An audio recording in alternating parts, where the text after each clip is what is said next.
Thank you, Senator Sinema. Senator Cortez Masto from Nevada is recognized from her office. Thank you, Mr. Chairman. Thank you to both Ms. Rosenberg and Mr. Adams. Mr. Adams, let me talk with you. Let me just say this. I appreciate President Biden's implementing a robust sanctions against the Russian government to stop the illegal and unprovoked invasion against the people of Ukraine. I also appreciate the work that you're doing in creation of the Klepto Capture Task Force. Let me just talk to you about two things, because I have two proposals that I'm working on. And thank you. I know we've reached out to DOJ and the administration about this. But here's what I'm interested in your position on. Can you talk about the benefits of adding the crime of sanctions evasion to the definition of racketeering activity under RICO?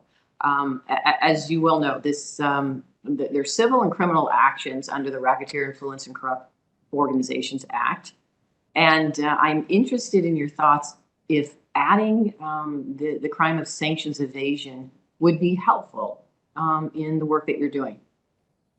Thank you, Senator. And my thanks to both you and your staff for the conversations about the proposed legislation. We're committed to continue those conversations.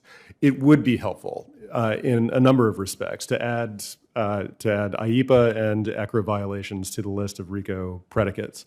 There are a number of ways in which that we expect that would inure to the benefit of seizing assets.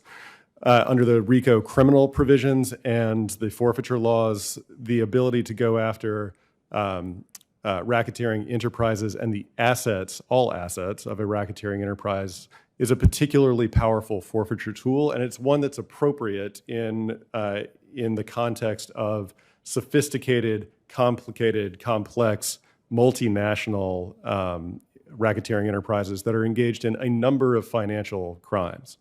It's the case that, as we've talked about today on a number of points, that what we see are efforts to evade sanctions in Russia, but they also tie into efforts to evade sanctions in Iran and North Korea. There are partnerships and growing partnerships in Iran and North Korea, in particular due to the success of our sanctions regime and the success of the export control regime.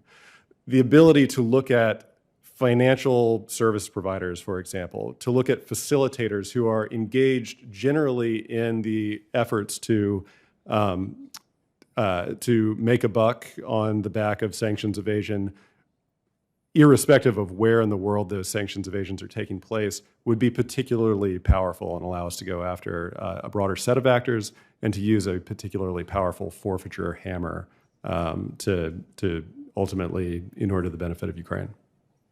Thank you. And listen, I so appreciate your answers to some of the questions today. I have taken action both under civil and criminal RICO and addressed and tried to take action under forfeiture laws as well. It is very challenging. There's no doubt about it. And there's certain property rights that have to be taken into consideration. I do think we need to make sure that we are giving you all the tools that you need under our existing laws.